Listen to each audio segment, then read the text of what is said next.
갖다가 자기 살 난두질하고 저렇게 갉아먹는 것은 참 보기 민망해요. 노컷 뉴스에서 청문회에서 몸낮춘 이혜원이 아들들 의혹의 철벽 모두 그러지 않겠어요? 2026년도 1월 23일자 기사.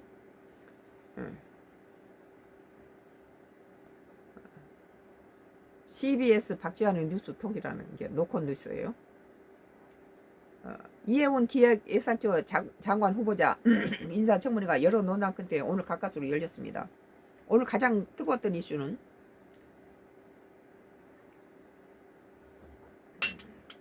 위장 미혼 상태로 고가 아파트를 당첨받았다는 의혹에 대해서 신혼이었던 아들 부부 사이가 나빠져 혼인신고 안 해서 생긴 결과였다고 해명했습니다. 그럴 수 있죠. 신혼 때는 뭐 사니 못 사니 그런 티격거린 것도 있고 혼인신고를 안 할 수도 있어요. 요즘 결혼해서 혼인신고 안 해요. 살아보고 혼인신고하고 그런 거죠. 오늘 청문회 예정했던 일정보다 한참 지나 열린 거죠. 기자.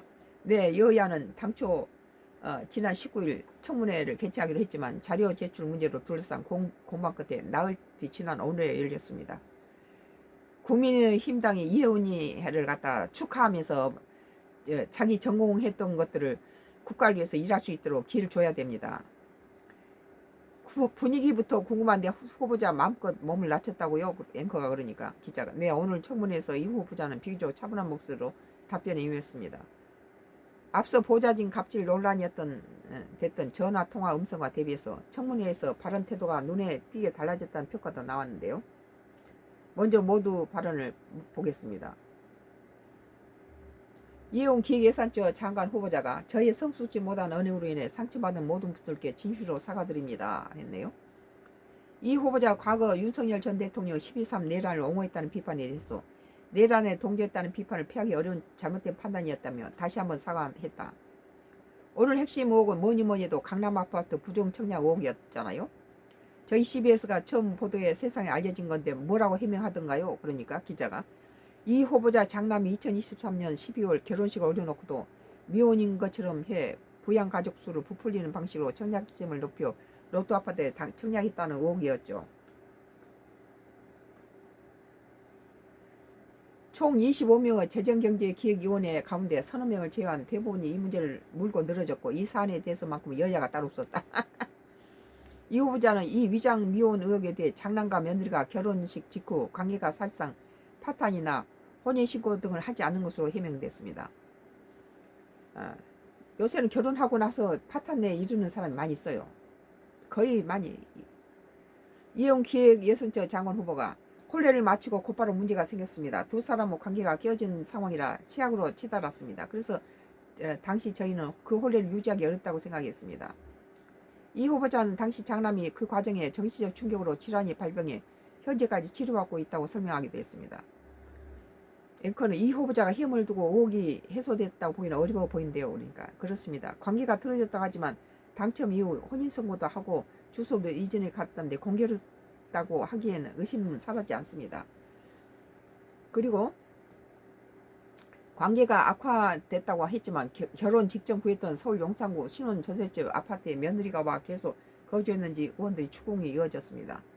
세종에서 구매했던 장남이 세종에서 전셋집을 구하고도 전입신고지 하지 않은 이유는 결국 부양가족 수를 늘리기 위한 것이 아니었냐는 의원들의 질타가 이어졌습니다. 민주당 진성준 의원은 명백한 불법이라며 아파트를 내놓을 의향이 있을지 물었지만 이 후보자는 수사기로 결과에 따르겠다고 답했다. 앵커는 다른 의혹에 대해서는 대응이 좀 달랐다고요? 그러니까 기자가. 네, 자녀의 연세대 특혜 입학에 대해서는 비교적 적극적으로 해명에 나섰습니다. 이 후보자 장남의 연세대 입학과 관련해 사회 기여자 전형 이른바 국위선양자 전형으로 입학했다면서 앞서 다전혀 전형이라고 답한 것은 찬함과 혼동한 것이라며 기존 국회에 제출한 답변을 정정했습니다.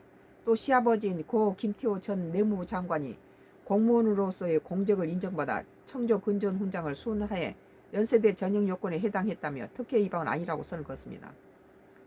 김태호 전 내무장관 그 시아버지군요. 그 밖에 어떤 의혹으로 공방이 오갔죠? 그러니까 개혁신당 천하람 의원이 제기한 비만 의혹 작성 의혹이었는데요. 이 비망록은 2017년 이 후보자 본인 금품수수 의혹을 무마하려고 한 정황을 비롯해 무속인과 종교의지에 한 내용, 낙선 의원 명단 작성과 낙선을 기원하는 기도 등이 담긴 것으로 알려졌습니다.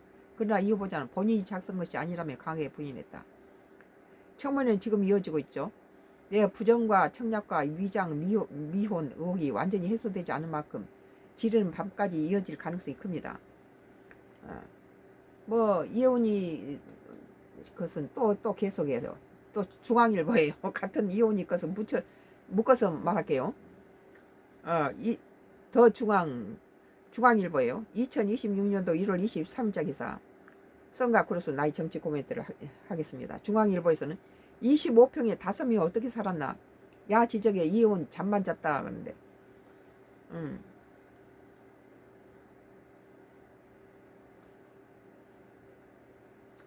이혜원 기획예산처 장관 후보자는 23일 과거 장나무 25평의 신혼집으로 일가족이 전입신고를 한 사실과 관련해 가족 5명이 대부분 밤에 가서 잠만 잤다고 해명했다. 방이 3칸인데 뭐 신혼 부부들 2명 잤겠고 뭐 이혜원 부부 2명 잤고 하나는 뭐 다른 가족이 잘 수 있겠죠. 5명이. 되겠네 뭐. 이 후보자는 베드룸으로 썼다는 거죠. 일 끝나고 나 집에 가서 잠만 잤다는 것이죠. 25평 왜 5명이 못 삽니까?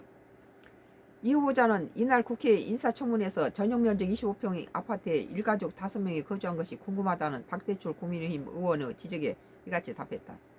앞서 이 후보자는 2024년 7월 30일 본인과 남편 김영세 교수, 차남과 삼남 등 일가족이 일제히 장남의 용산 신혼집으로 전입신고를 했다.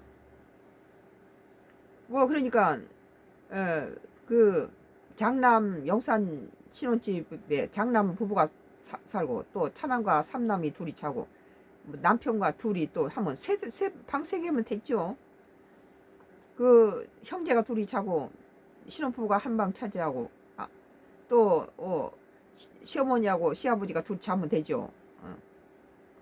이 후보자는 이에 앞서 천하람 개혁신당 의원의 질의에 용산구 주택의 후보자 일가족 5명과 전세 계약 당사자인 장남의 배우자 며느리까지 6명이 함께 살았냐는 질문에 다시 장남의 약혼자는 용산에 전출해서 도곡동으로 이사했다고 설명한 바 있다. 이와 관련해 박 의원은 용산의 25평 방 3개짜리에서 5명이 가서 살았다. 어떻게 살고 지냈냐고 물었다. 이에 이 후보자는 대부분 밤에 가서 잠만 잤다. 뭐 낮에는 뭐 국회나 이런 데 가서 일하고 밤에 가서 잠잤겠죠. 베드룸이라는 의미죠. 박 의원은 다시 그 점을 어떻게 잤냐고 물었다. 이번 점에 대해서 잠이야 여름인데 마루에서 자고 그랬다고. 여름에는 마루에서 자죠. 거실에서. 박 의원은 80평 아파트에 살던 34살, 32살, 28살 아들들이 어떻게 한 방에 지든지 궁금해서 물어봤는데 방이 3개니까 한 방은 아니겠죠. 국민들이 판단하실 것이라고 했다. 왜 하필 파탄지경 며느리 집에 주소를 이전했나. 이 후보자는 정말 약 2달 동안 용산에 살았던 게 맞느냐, 호텔이나 Airbnb에 거주한 게 아니냐는 차규근 조국 혁신당 의원의 질의에 막내가 할머니 집에 자주 가 있다든지 친구들 집에서 자주 가 있다든지 했다고 답했다. 이어 차 의원은 호텔이나 에어비앤비도 있는데 아들과 파탄지경 이런 사이가 유지되기 불확실한 아들과 며느리 사이였는데 왜 하필 며느리 주소로 전입시고 했느냐, 상식적으로 말이 된다고 생각하느냐고 재차 물었다. 그러니까 뭐 말 그냥 만들어내느라고 억지짓을 하네요. 이건 뭐 보니까는 그럴 수도 있죠. 이 후보자는 다른 집을 구할 만한 사정이 안 됐다며 지금 같으면 호텔이나 에어비앤비로 그렇게 할 것 같다고 말했다.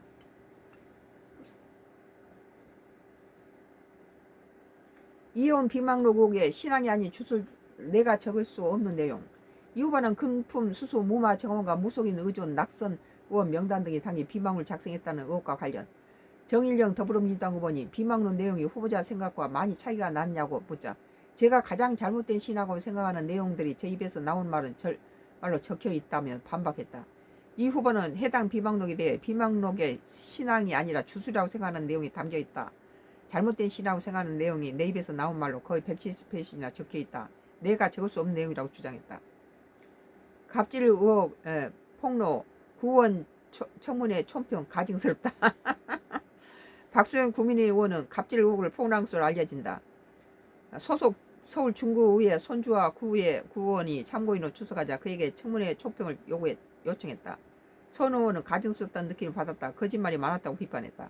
송구 의원은 이후 부자 본인에게 지난 8월 이후 정치를 할 마음이 없다고 하더니 이 의원은 또 많은 활동했다. 윤석열 전 대통령과 탄핵에 대한 규탄 집회도 동원령까지 말하며 지시를 내렸다고 꼬집었다. 뭐 54초 후에 종료된다라네 얘가 틱톡이. 오늘 중앙일보 2026년 1월 23일자 기사. 중앙일보요. 25평에 5명 어떻게 살았나 야 지적에 이효는 잠만 잤다 그렇게 말했네요. 썬가 크루스 나의 정치 코멘트였습니다. 계속해서 나의 정치 코멘트가 앞으로 2개 남았네요. 2개 다 국내 정치예요.